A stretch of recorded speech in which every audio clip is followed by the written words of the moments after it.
Hello everybody, this is B and we are back with Five Nights at Freddy's The Fourth Closet. You guys, I hope you're excited. We're getting further into the chapters, and also today is Best Friends Day, National Best Friends Day. So if you don't hear from me, it's because I'm hanging out with my bestie. But I do have a video. I have Indigo Park pre-recorded for you guys. So hopefully that'll entertain y'all while I'm away. But I hope you guys enjoyed me being a coward, and we'll get right into this book with chapter 13. Everyone be very quiet, Jessica whispered. The children just stared at her, their eyes wide and solemn. They stood together in the back corner of the small, dank room, awaiting her instructions. 3-year-old Lisa was still huddled behind Ron, her chosen protector. Elena had taken a hold of the little blonde boy's hand, though he was wriggling in her grasp. Jessica swallowed. Why do I have to be the leader? It's bad enough when I'm just in charge of myself. She bent down to the children's level, trying to summon some kind of leadership quality. Should have listened to Mom. Should have played a team sport. But no, I had to be the quiet girl in the corner, chewing the eraser off her pencil. Jessica studied the door again, then took a more serious tone. Is there something out there? Elena and Ron exchanged a worried glance. What's outside? You can tell me, Jessica pleaded. It comes in through the door, Elena said, not meeting Jessica's eyes. The little girl broke off and covered her face, mumbling something unintelligible behind the mask of her hands. She? Who? The woman who took you? Jessica asked gently, trying to contain her impatience. Elena shook her head vigorously, her face still hidden. We thought it was a toy. It wasn't scary like everything else. Ron searched for the words, and Lisa tugged on his shirt and whispered something too quietly for Jessica to make out. Ron nudged her. Tell her. Lisa looked up at Jessica with a suspicious expression on her grubby toddler's face. She's all mangled up, the girl said, then turned away again, hiding her face in Ron's shirt. He gave Jessica a distressed look. Mangle? Is Mangle in here? Who? Who's all mangled up? Jessica said slowly, searching her mind for what they might be talking about. Was something broken? Did you guys break one of them? She asked hopefully. The little kids all began to sniffle again, and she ground her teeth. What is it? Jessica nearly snapped, but none of them seemed to notice her tone. It's not broken, Ron said, his voice rising in panic, and then the floor shook with a resounding thud. Elena grabbed Jessica around the waist, and Ron huddled closer, pulling Lisa with him. The little blonde boy stayed where he was, frozen in place with a look of terror.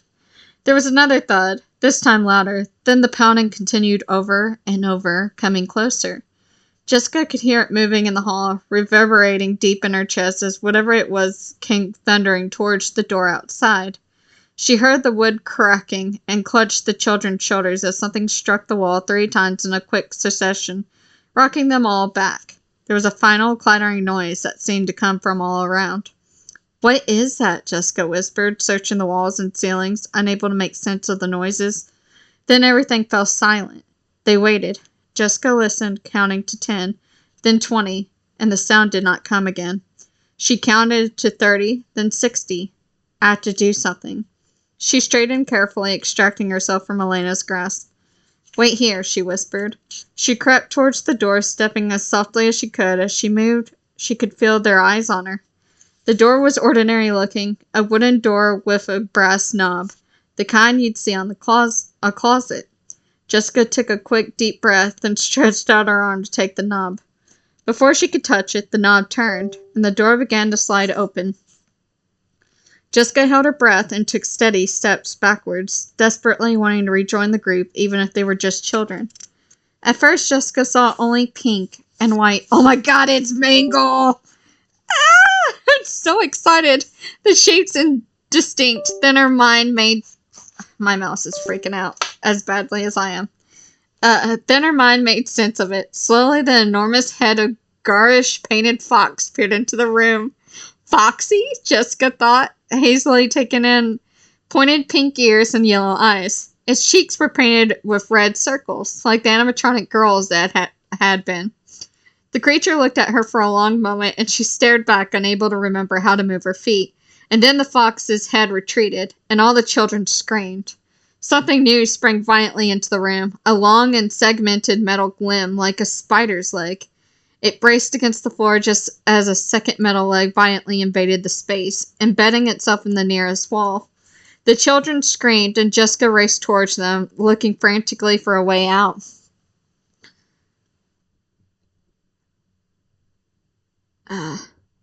The room was filling with arms and legs, extended and contorted, some with hands, others without. Jessica searched for a place to run through the steadily thickening mass of legs. Her eyes met the yellow eyes of the fox head, now suspended in the air by rods and beams. But there was another set of eyes as well. Does it have two heads? The unskinned metal skull lowered itself. It was connected to the mass above by cables and cords, seemed to move of its own will.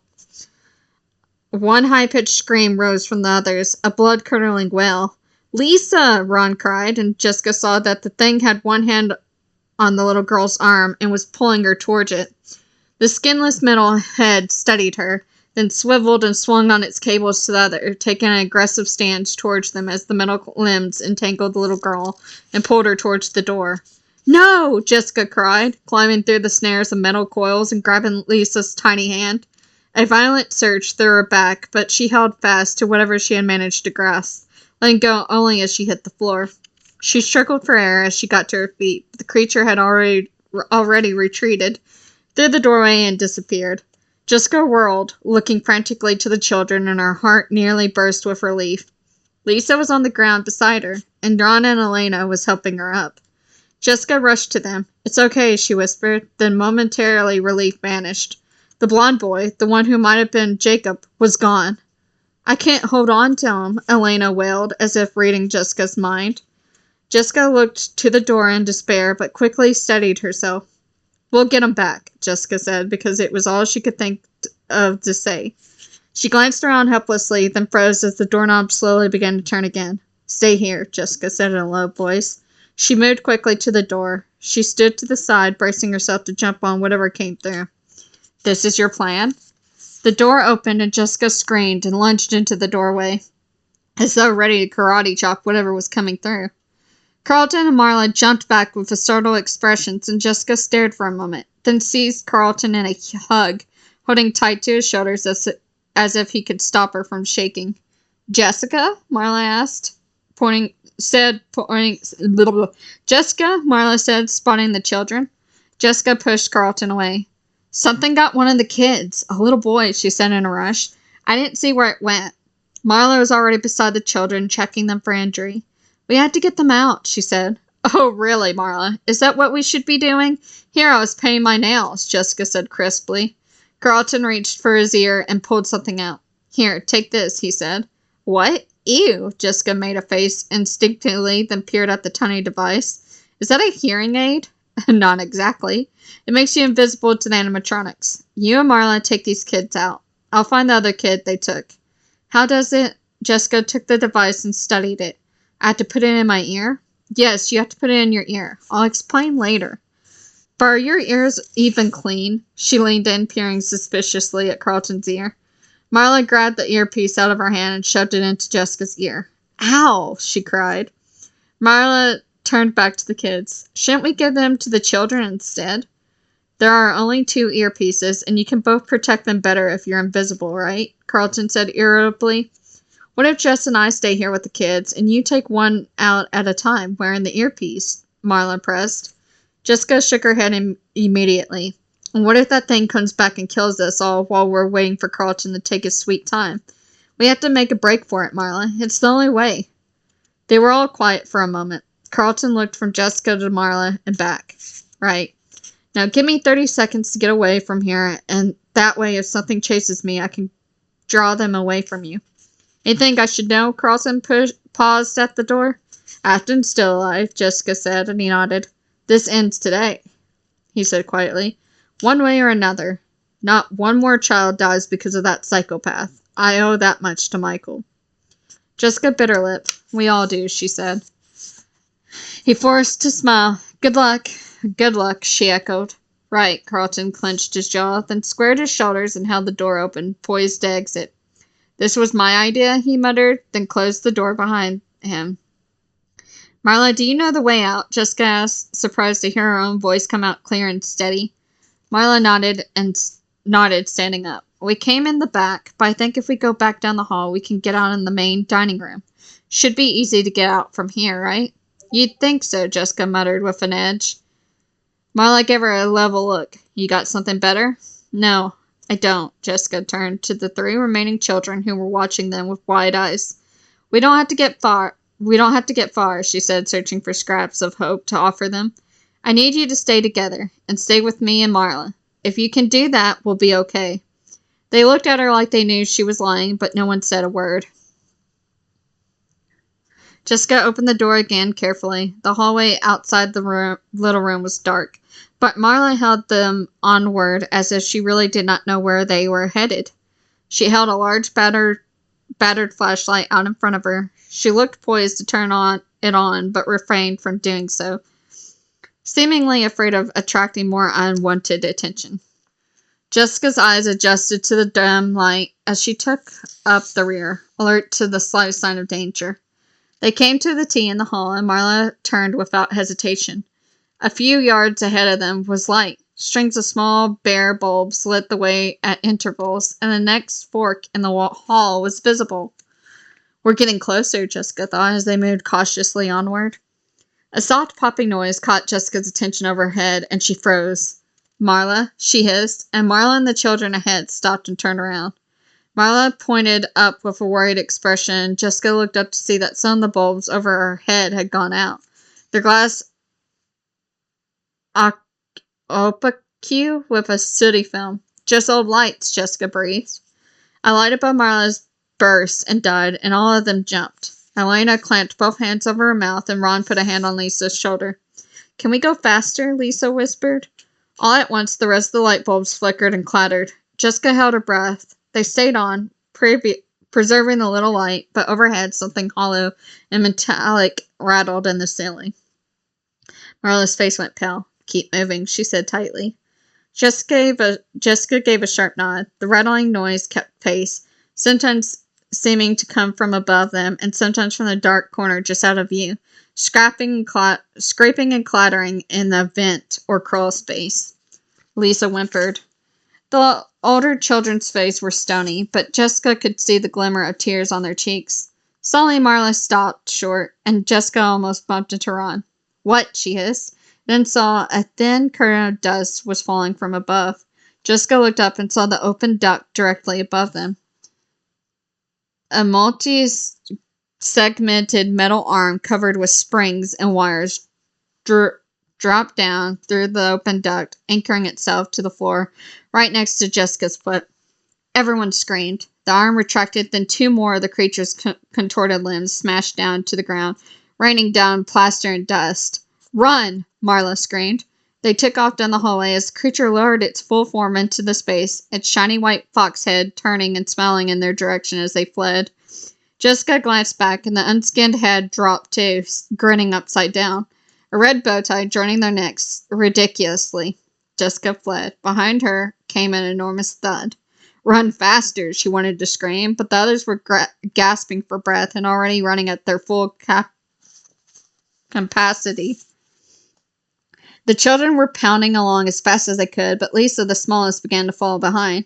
The creature shot past Jessica, reaching out for the little girl again, and Jessica grabbed her, yanking her up and out of reach just in time. It reared back to strike again, and Jessica clutched Lisa to her chest and ran on. They rounded a corner, and with a flare of hope, Jessica saw that the hall was short, ending in a heavy set of double doors. Marla sped up, and Elena and Ron did the same. Jessica kept her pace, staying at the back as Lisa clung to her with startling strength. Marla reached the end of the hall and slammed herself against the emergency bar, and the door split open. They raced through, and Marla flung the door shut, grabbing a nearby signpost and jamming it through the door's handles. Keep running, Jessica said, with a fresh pump of adrenaline. She looked around. They were up against the wall behind a popcorn popper and a cotton candy machine. She glanced back briefly at the sign, and Marla had barred the door with "Let's eat," it read in big, round letters. Ron leaned on to the side, about to peek between the machines. Hold on, she hissed, putting a hand on his shoulder. He drew back as if something had burned him. It'll be okay, Marla said, and Jessica marveled briefly that she sounded like she believed what she was saying. Behind them, something crashed against the door again, rattling the door frame. Jessica waited, her eyes on the makeshift barricade, but nothing came. We have to move slowly and quietly, she whispered, and the 3 children nodded in unison. Stay back. Jessica told them and stepped out past the popcorn machine, alert to danger. She took a second to set her bearings. The walls of the dining room were lined with arcade games, children's play area, and on the far side of the room, blissfully, were the wide glass doors of the entrance. She motioned the others to fall forward. The children huddled together, followed her into the open room with Marla close behind. Hurry, she urged, and Marla nodded, taking Lisa's hand as Elena and Ron followed behind her, their faces pinched with exhaustion. Suddenly, Elena screamed. Jessica jumped. What? What is it? The girl was pointing at the jungle gym a few feet away, where 2 toddlers, too small to climb the bars, were nonetheless doing so. It's okay, they're just toys, Marla said, looking back at Jessica with a frazzled expression. We saw them on the way in. Elena screamed again and ran to Jessica, grabbing onto her waist. It bit me. What? Jessica looked down. Elena's ankle was bleeding, though not badly, and a few feet away was another crawling robotic child. Jessica, Marla screamed, touching the device in her ear nervously. It can't see us, but it can see them. As she spoke, the 2 other robotic children on the monkey bars lowered themselves unsteadily to the ground and began to crawl straight towards Lisa and Ron. They backed away, and a 4th appeared, boxing them in. Marla scooped up Lisa and Elena and tried to hold them away from harm. Jessica, Marla screamed. Help! It bit me, Elena repeated, panic in her voice, and the children clung together as the crawlers came closer. A slow march of determined toddlers with black eyes of insects. They can't see us, Jessica said with determination, darting forward and grabbing the nearest robot baby. It was heavier than it looked. Jessica held it out from her body. It was facing away from her, and she held on tight as it continued the crawling movements in the air, steadily putting its hands and feet into position, one after the other. She glanced around and spotted the ball pit, at least 4 or 5 feet deep. Jessica threw the crawler down into the colorful balls as hard as she could, and it landed, half buried on its side, still repeating its motions, and slowly sank out of sight. Marla, come on, she shouted. Marla set down Lisa and Elena beside Ron, then turned her attention to the baby crawling towards them. Her hands were shaking like she was preparing to pick up a giant cockroach. Marla, Jessica shrieked. Marla screamed and shook her hands in the air, and the baby suddenly charged forward, clawing at the ground and biting at the children's feet. Lisa cried and fell to the ground, and the heavy creature grabbed at her legs as it crawled up on top of her. Marla bolted towards with a blood-curdling scream and yanked the metal crawler off the little girl. Marla cried out again as she spun and threw the creature through the air. It missed Jessica's head by an inch, slammed into the net canopy above the ball pit, and dropped down into it, sinking out of sight. You almost hit me, Jessica said, barely spoken the words, when the 3rd and final robot flew through the air and landed at her feet with a resounding bang. Marla let herself fall to the ground, breathing heavily, her eyes wide with panicked fury. Jessica stared down at the creature as it locked its sights on the children again. Oh, no, you don't. Jessica picked it up just as it started to crawl. She held it over the pit, and it turned its head around completely to face her with its ant-like eyes. Its little rosebud mouth opened, flashing 2 rows of pointy predator's teeth, then snapped shut, chomping the air. Jessica shuddered and dropped it, watching with grim fascination as it churned its arms and legs, digging itself deeper into the pit. Jessica! Marla cried, and she spun around. Lights had come on behind them, illuminating a large show stage with a bright purple curtain as its backdrop. On stage, in the spotlight, was a glossy and white animatronic, its mouth open. Foxy animatronic, his mouth open and arms wide, ready to perform for the cheering crowd. The fox looked down at them with delight. Was that there a second ago? Jessica whispered. Suddenly, the fox's body began cracking apart, metal plates split away from the center of its torso from its arms and legs lifting out, splitting again, folding back, leaving only its canine head untouched. Grinning manically at its body was horribly transformed. Jessica ran to the children as all at once tentacle-like metal limbs erupted from what had been Foxy, and the mutilated skeleton creature stretched out into a new semi-arachnid form. Get them out, Jessica cried. Elena and Ron were frozen to the spot, staring, and Marla slapped their cheeks slightly. Ron snatched up Lisa's hand, and together they all ran for the front door. Jessica, Marla cried as they reached the door. We can't let it get out. The creature was on top of the monkey bars now, elongating itself to a terrifying proportion as if showing off its tangled metal spines. Get them out, Jessica shouted again, pushing away from them, then turning her attention back to the mangled pink and white fox. The thing began to slowly dismount the monkey bars, its limbs slipping over and around one another, changing its shape with every step it took. Its fox-like face and vaguely human one were both intent on the children, the heads angled slightly towards each other so that each of its eyes could focus. Jessica took a deep breath, then pulled the earpiece out of her ear, struggling to steady her hands long enough to slip it in her pocket. Over here, she screamed as loudly as she could, her throat growing growl, and the canine head ducked under the other neck, its eyes rolling around to fix on her. Yeah, over here, Jessica cried, her voice hoarse, and the thing came down from the monkey bars with a menacing grace and began to sink towards her. She glanced around. Should have thought this through. At the door, she could see Marla bracing it open and shooing the children through, one at a time, then looking back at Jessica. Jessica nodded her head and waved Marla away. She grabbed a folding chair from a nearby table and hefted it over her head, then flung it at the creature. It landed with a clatter on the floor, missing the thing entirely. The fox had cocked its head to the side, its mouth hanging open to show all of its teeth. Then it lurched forward, its metal appendages banging against the ground. Jessica turned and ran. She looked around widely for escape as she darted through the massive tables at the center of the room. She shoved over a table behind her, but the thing just climbed over it like it was flat ground. Jessica sped up. The creature was right behind her. The fox head snapping its jaws as the unskinned skull grinned ghoulishly from its swing. She raced back to the way they had come, ducking between the cotton candy machines and the popcorn cart. The sign blocking the doors was still in place, and she flung it away and yanked the door handle. It rattled in place, but still wouldn't open. Something crashed behind her, and Jessica spun around to see the popcorn cart knocked over. Popcorn strewn across the black and white floor tiles. The creature stretched out a limb and pushed the cotton candy machine experimentally. It rocked, but did not fall. Then another limb shot out. It hit Jessica's leg with a smack, and she stumbled back against the door, an involuntary shout of pain blurting from her mouth. The fox and the unskinned head looked at each other, the head bouncing on its cables. Then in unison they turned their eyes on her, as the creature undulated its limbs, displaying their full extension. Jessica felt in her pocket for the earpiece, but couldn't find it. It must have fallen out while she was running. She darted her eyes from side to side, afraid to move even her head. She was cornered, caught between the wall and a children's climbing set.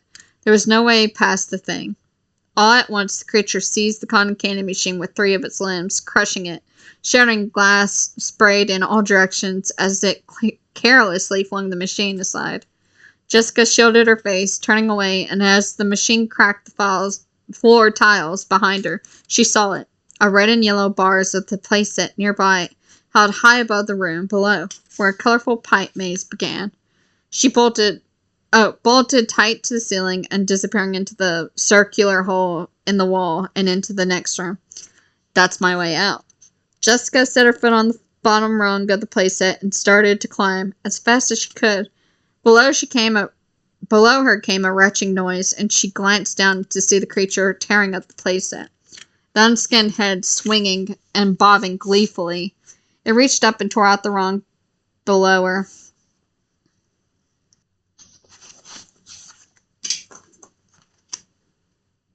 And she climbed faster, hurling her upper body into the tube just as one of the creature's hands grasped the last piece of the playset. Jessica scrabbled for a handhold, at last managing to pull her full body inside the tube. She crawled as fast as she could, the pipe shaking with every movement, then stopped to look down. Although some of the plastic tunnel was bolted to the ceiling, there was a large portion that was not. This was made for kids, not me. Jessica rocked herself carefully, and the section of plastic below her rocked as well, the plastic segments cracking at the seams. Jessica shivered, slow and steady. She checked her hands and knees, making sure they were safely in place, then started forward again. She was in a narrow, unadorned tube, hovering above an empty hallway, lit by a single exposed fluorescent light that hummed as it flickered. The hum of the fluorescent light seemed to grow louder as she made her way cautiously along the fragile plastic flooring, filling her ears almost painfully as if she had gone deep underground. She worked her jaw open and shut, trying to clear the sensation, but the noise persisted. When she reached the segment of the tubing that went into the wall above the door, she hesitated, trying to see inside, but there was only darkness. Jessica took a deep breath and carefully crossed into the next room. Silence fell. The humming noise was blissfully gone. The only light was behind her, and bizarrely it did not penetrate into the room, as if it was somehow being filtered out. She looked back and saw the circle of light where she had come, but everything else was darkness. Jessica blinked, waiting for her eyes to adjust, but all she saw was black. Okay, then. She shuffled slowly forward, feeling carefully and sliding her knees along the support beams that ran along sections of the tunnel. After a few minutes, she came to a turn, bumping her head gently on the plastic. She felt her way around it with a vague sense of accomplishment. A point of orange light appeared below her, and she startled, her hand slipping off the support beam and rattling the plastic. She caught her balance, her heart racing. A pair of green lights appeared, a few feet away from the first one. They vanished, then reappeared. Another pair, purple, sprang out of the darkness beside them, and this time Jessica saw the dark pinpoint at the center of each of the circles. Jessica tensed with awful recognition as more and more sets of color lights appeared. Eyes. Their eyes. The room below was slowly filling with sets of eyes until it seemed impossible that so many creatures could fit into the space. They all stared upward, unblinking at Jessica. She moved slowly forward, her hands shaking as they found their way along the beams. The eyes followed her as she went. Don't look down. Jessica set her gaze on the darkness in front of her and shuffled on and on for what felt like ages. Each time she glanced down, there were more pairs and pairs of watchful eyes, all of them rapt on her progress. Jessica shivered. She moved faster, still feeling carefully before she slid her hands and knees along. Then the tube curved slightly, and a circle of dim light came into view. Jessica crawled for it as fast as she dared, the tube swaying precautiously as she moved. She crawled through the hole and turned back. The room was in darkness again. All the eyes had vanished. Jessica shuddered, revolted, then looked down at the room she now hovered above. The light was dim and unsteady, flashing strange colors at intervals, but she could see clearly. Peering down, Jessica saw that it was coming from a carnival game that filled the room, some flickering noiseless and others giving steady light in every hue. She took a deep breath and looked ahead, trying to see where the tube led. I really hope there's another way out, she thought, and started crawling again. The plastic tubing rattled as she went, the only noise in the dark room. Jessica swallowed as the adrenaline waned, and she began to remember how much she hated enclosed spaces. Just keep moving. She reached a split in the tubing. One way snaked around the perimeter of the room, the other through another wall, into a pipe maze bolted to the ceiling of the next room. She scanned the room, then made her choice. She took the turn, taking the tunnel that fed through the neatly cut hole in the wall, and found herself back in the main dining room. She paused and listened. There was no sound of movement in the dining room, and she craned her neck to look down, though one of the large plastic panes searching the area. The creature was nowhere to be seen. She had not noticed the play pipes that covered the ceiling before climbing up into them, but now she saw the extent of them, with no end in sight and no way down. The place that she had climbed in to enter the tunnels was utterly destroyed. How am I going to get out? She cast her eyes helplessly over the maze, tracing paths she could take, and suddenly she saw it. The ball pit where she had thrown the baby crawlers was across the room, and it had a canopy made of climbing rope that stretched 15 or 20 feet above the floor. The tube went directly over it. Jessica took a deep breath and crawled farther out into the room, bracing herself. She made it to the first turning point, and suddenly the pipe shook. She paused, but the structure shook again and again. The light was being obscured from below her. Jessica looked down. The unskinned skull grinned up at her with yellow eyes suspended below as if out of nowhere. The head swiveled sideways and elevated up over the plastic tunnel. Jessica looked up in dread and saw the body of the creature right above her, its limbs wrapping around the tube like a monstrous squid seizing a ship. She stifled a scream and her heart skipped as she fought not to hyperventilate. The fox's head lowered its eye level and snapped beside her, and she screamed and shied away. Her hands hit the plastic floor between the support beams and the segments fell straight down. Jessica clambered back before falling with it and quickly took a corner, heading off to the new direction. The fox's head swooped upward in a blur and vanished. Jessica crawled in a straight line, keeping her eyes fixed ahead. The structure continued to shake, and she could hear plastic breaking behind her, as well as large segments of the pipe maze crashing to the ground. Soon she reached the ball pit, and she stared down at the canopy of ropes, through the bottom of the tube, hesitating. Now what? The structure shook again, but this time it was different. This time it trembled as though someone or something were in the maze with her. The entirety of the structure swayed and rocked on its bolts it hung from. Jessica kicked out of the plastic below her, bracing herself on the side of the tube as she looked down. Something moved in the pit below. 3 of the crawlers' heads were above the surface, staring up at her, disembodied, with blank eyes. In unison, they snapped their little jaws, and she startled, hitting her head on the top of the plastic tube. "Stupid babies," she muttered. When she looked down again, they were back in motion, swimming through the balls and snapping, apparently at random. Jessica shivered and froze, suddenly paralyzed at the next step of her plan.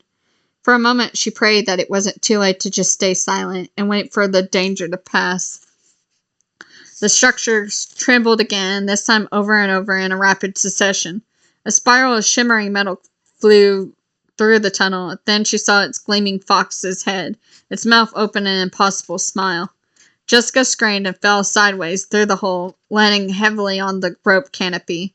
It sank inward, giving her a split second before she began to slip downward.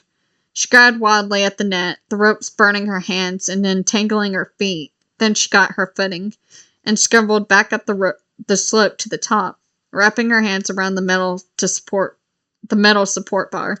She watched the hole in the bottom of the pipe that she had fallen through, expecting something to come out, but nothing did.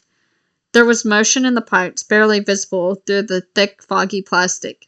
Jessica searched in panic, trying to locate the creature, but there was movement everywhere else. Every pipe seemed to be crawling with life. Then she realized all of the movement was flowing in the same direction. The structure trembled again, this time over and over in a rapid succession. A spiral of shimmering metal flew through... I already read that. I'm so sorry. Then she realized all of the movement was flowing in the same direction. Jessica followed the flow with her eyes through the pipe after pipe, all the way up to the plastic end cap just above her. With a crash, the end cap burst out of place and bolts rained down from the sky, hitting Jessica on the head. The fox head beamed down at her. More of its body pushed its way through, more and more limbs emerging as it balanced itself delicately on the edge of the pipe like a cat preparing to pounce on a mouse. Something fell out of Jessica's pocket with a ding. It was the earpiece, which must have been wedged into her other pocket. Jessica held steadily, violently fumbling to retrieve the earpiece. The fox's head craned sideways as the last piece of the monster exited the pipe and joined the rest of the metal mass, perched like a vulture on a rickety and fractured of the pipes. Finally, the fox lunged. Jessica craned the earpiece into her ear and jumped, and the creature slammed into the netting where she had been, its limbs shooting through the spaces in the net. Jessica landed on her back on the top of the arcade cabinet, then fell to the floor below with a thud. The wind knocked out of her, and she wheezed. The creature struggled to free itself from the net. The limbs writhed, then the whole body sank down with the net, tearing it off the frame as it went.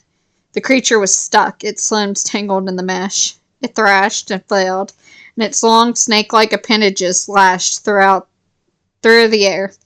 The net rocked back and forth, and straining straightening in its bonds, then gave away in an instant. The thing dropped straight down into the pit, sending colorful plastic balls splashing over the sides of the pit. It twisted frantically, still tangled in the torn netting, then suddenly it began to twitch. Jessica watched, wide-eyed, as the bound creature slowly sank into the ball pit with a sound like metal grinding metal. After a moment, it vanished entirely, though the balls boiled up frenziedly as the gnashing sound continued. Briefly, she caught a glimpse of a black-eyed crawler chewing contently. She drew in a shaky breath and ran for the front entrance. Jessica burst out through the double doors and into the cool night air and swayed on her feet. "Are you all right?" Marla asked with alarm. "I'm fine." She looked at each of the children, confirming that they were all there, all safe, except one. "Carlton, do you have him?" She forced herself to smile. "So who wants to visit a police station?" Carlton crept quickly down the hall, scanning the walls and floors for signs of struggle, of anything that would indicate something had passed through. There was another door, a little way down the hall, and he paused outside it, carefully turning the knob while staying outside the frame. Bracing himself, he pushed the door in and waited. Nothing came out, and he cautiously peered inside. The room was completely empty. Calm before the storm, he whispered to himself and shut the door. When he reached the T in the hall, he paused. "Where are you, kid?" He closed his eyes, listening. There was nothing, then a muffled scraping came from the wall behind him, back the way he and Marla had come. Carlton went towards it and put his ear to the wall. The rustling continued. It was an odd sound he could not quite pinpoint, but it sounded like someone moving. He stepped back, examining the wall. It was plain, painted, beige, with a large silver air vent near the baseboard, about 3 feet high and almost as wide. "That's strange." Carlton knelt down in front of the vent and turned on his flashlight, which worked somewhat impressively. After its extended use as a blunt instrument, he turned the beam on the vent and squinted, trying to see inside, but the slats were too close together to make out anything. A faint sound came from somewhere deep inside. It was indistinct, but it was unmistakably a voice. Carlton tugged at the grate with his fingernails, and it moved easily. He pulled the whole thing out, revealing a dark tunnel about 4 feet high. He shone his flashlight inside. The walls were concrete, painted red on one side and blue on the other, in the faded colors. Incomprehensible words were scribbled on them in crayon, and the yellow linoleum floor was scuffed with black sneaker marks, scratched and turning at the edge. "This place is brand new, right?" Carlton muttered as he crouched down and crawled inside, keeping the light ahead of him. It was unsettling to think of someone carefully laying down a new floor, then marking it with deliberate signs of wear. Adult hands mimicking children's painstaking handwriting and simple drawings. He cast the light around. On the red wall, there was a drawing of a house and stick figures underneath this. Someone had written, "My house," with the E drawn backwards.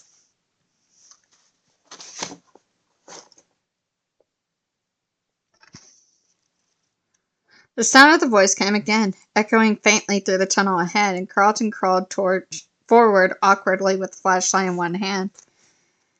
The wall color changed every few feet, cycling through the rainbow at random, with childlike graffiti spaced unevenly all along the way. He came to what he thought was the opening to a new tunnel, but when he turned the light towards it, he saw it was only a cubbyhole, small enough for a child to squeeze into. In the corner of it was a little blue sneaker, and laces untied, and Carlton swallowed. What is this place? His flashlight lit on a silently screaming face, and Carlton jumped back, dropping the light. He snatched it up again, his heart thumping, and shone it on the figure. It was a jack-in-the-box, stuck in the surprised position, a white-faced clown, its mouth gaping in perpetual laughter. "This isn't a vent," Carlton whispered, letting the light level the painted face, and continued down the colorful hall, littered with hiding spaces and scuff marks. "This is a part of the play area." The light fixed on the rainbow stretching above one of the hiding spaces. "Hide and seek hallway," it read. "This can't be good." Carlton winced. The child's voice echoed again, this time a little louder, and he shook off the eerie sensation. "I'm coming, kid," he promised silently. He rounded the corner, but stopped short. There was an animatronic baby in a cubbyhole, motionless, lying on its back. Carlton's elbows and knees trembled. "Please don't move." Black insect eyes stared blankly at him from his sweet plastic face. Sorry, had to take a munch. The crawler did not move, apparently deactivated. He backed away cautiously and turned his light on the path ahead. He was approaching a turn, but there was still no sign of exit. He crawled on, passing stick figures and houses that were beginning to look suspiciously repetitive. I see you. Carlton whirled around. There was nothing in sight but a closed door. It was the size of the other cubbyholes. Child height with a small heart-shaped window near the top. As he passed his light over the little door, something glinted through the heart-shaped window. Carlton stiffened, but before he could think to move, the door broke off its hinges as Freddy crawled forcefully out, a maniacal grin on his shiny purple and white face as he unfolded from the cramped space he had stuffed himself into. Carlton crawled backwards frantically, and Freddy matched his motions, keeping a distance of inches between them. Carlton glanced around and then turned and crawled as fast as he could down the tunnel, his knees and hands slamming into the floor painfully as he raced to get away. He glanced back. Freddy was crawling behind him, his mechanical arms and legs fluttering faster than Carlton could hope to escape.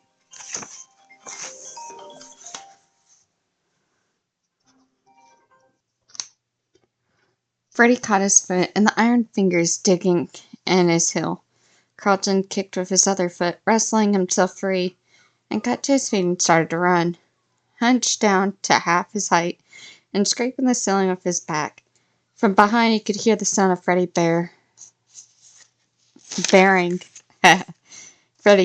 down on him, his hands and knees pounding the floor with vibrating force.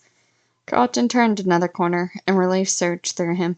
There was a vent along the tunnel, an actual vent that led to a large room. Carlton kicked it out without hesitation and scurried through to the room on the other side. The room was enormous, seemingly designed to house a single giant carnival ride. It was a ring of seats set on an angle, held together by huge metal arms on a spiral, a terrifying variation on the merry-go-round that would whip around at high speeds while tilting nauseating up and down. On the far side of it was a door marked exit.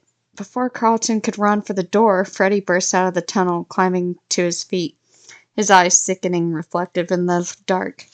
I see you clearly now, said the speaker in Freddy's chest. Carlton turned to run, then smacked into the carnival ride, biting his lip and drawing blood. He turned back just in time to see Freddy lunge at him, and Carlton ducked under the ride, the blow just missing him and hitting the metal side of the tilted merry-go-round. The sound rang out in the vast, empty room, and he shuddered, then leaped back as another blow hit the ride above him, reverberating so hard it rattled his teeth. Carlton looked up. The metal had bowed out above his head, caving to Freddy's strength. You can't escape. Carlton scrambled away, tripping over the heavy steel beams and the undergirded the ride, bolting it to the ground. Freddy's shiny purple and white calves stalked him calmly, keeping pace with him along the perimeter of the ride as Carlton ducked under heavy cables and mysterious, frightening-looking gears. I almost got you, Freddy announced. Not yet, Carlton muttered as he carefully untangled his foot from the heavy wire that had ensnared him.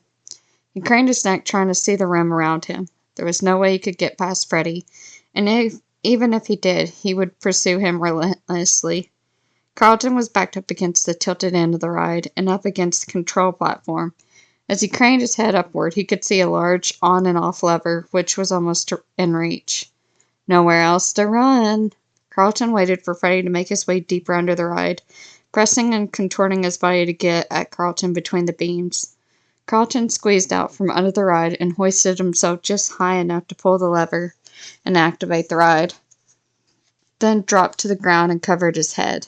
Freddy reached for him, but the ride tilted abruptly. Carlton saw Freddy jerk about, wrenched by the moving parts, until the ride jolted hard. Carlton clutched his head as his ears rang with the impact, a growing shriek of tearing metal and grating gears as the ride slowed, wobbling unsteadily on its axis. Carlton didn't move from where he had landed. He could see the apparatus in motion, shredding through the body of what had been Freddy as the machine ground on inexorably through in its routine. Scraps of purple appeared and vanished, then fell to the floor, spat out by the machine. A yellow eyeball appeared in the space above 2 gears, and Carlton watched with shocked fascination as the rest of the precarious balanced body was pulverized by the alternating beams, then dropped to the ground in several distinct masses. The machine screeched ear-splittingly, then slowed and sputtered to a dead stop. Carlton didn't move for a moment. He got to his feet and cautiously moved away from the apparatus, carefully avoiding the littered scraps of metal and plastic on the ground. He didn't dare climb under the thing again, but he prodded it gently with his toe, then yanked his foot back at something dropped out. Half of Freddy's head, one eye, and still grinning insanely, fell out of the machine near Carlton, spun partially on the ground, then stopped moving, and its single eye flickered on, then sputtered and died. The speaker in the now smashed chess piece, laying armless and legless nearby, crackled with static, then spoke. "Thanks for playing. Come again soon." The voice trailed away and went silent. In the distance, the child's scream came again, and Carlton was startled back to himself. "Hang on, kid," he whispered, and headed grimly for the door. And that is the end of chapter 13. So we have 14, 15, and 16, I think it is. So I hope you guys enjoyed, and I will see you in the next video. Bye-bye.